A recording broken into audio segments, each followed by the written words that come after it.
Bonjour, je suis Gaëdic Lemarié, responsable de la Galerie nationale de la tapisserie à Beauvais. Et je vais vous présenter très brièvement l'exposition Amour, Vice et Vertu qui se tient à la Galerie nationale de la tapisserie jusqu'au 16 août. Alors l'exposition Amour, Vice et Vertu se consacre aux tourments et aux dilemmes de l'amour, éternellement partagés entre les voies de la raison et celles bien plus dangereuses et attirantes de la passion et de la transgression. Donc c'est une exposition qui rassemble des tapisseries et des papiers peints appartenant aux collections du Musée des Arts Décoratifs, réalisées entre le XVIe et le XIXe siècle, ainsi que les œuvres de 12 artistes contemporains.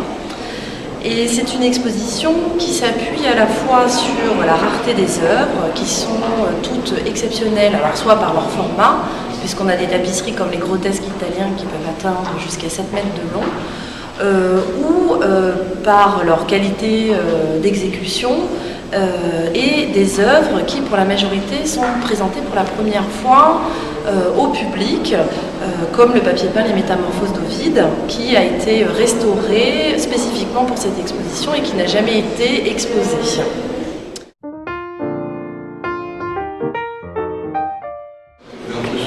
Alors, nous avons par exemple une œuvre d'Annette Messager. C'est une pièce historique qui date de 1974 et qui s'intitule Ma collection de proverbes. Dans cette œuvre, donc, l'artiste a réalisé une série de broderies. Elle utilise volontairement cette technique féminine de la broderie. C'est vrai que même les jeunes femmes pouvaient être amenées à tisser leur trousseau de mariage, sauf que dans un second temps, lorsque vous approchez des voiles, vous découvrez qu'en fait il s'agit de proverbes misogynes, comme par exemple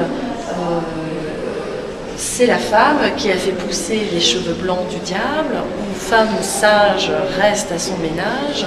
Voilà. D'autres phrases croustillantes qui incarnent toujours ce clivage entre l'homme et la femme, et qu'on va retrouver dans certaines tapisseries, comme par exemple avec l'amour sacré, l'amour divin qui est incarné par un homme, alors que l'amour profane sera lui personnifié par une femme qui finalement est toujours victime d'un procès permanent au fil des siècles.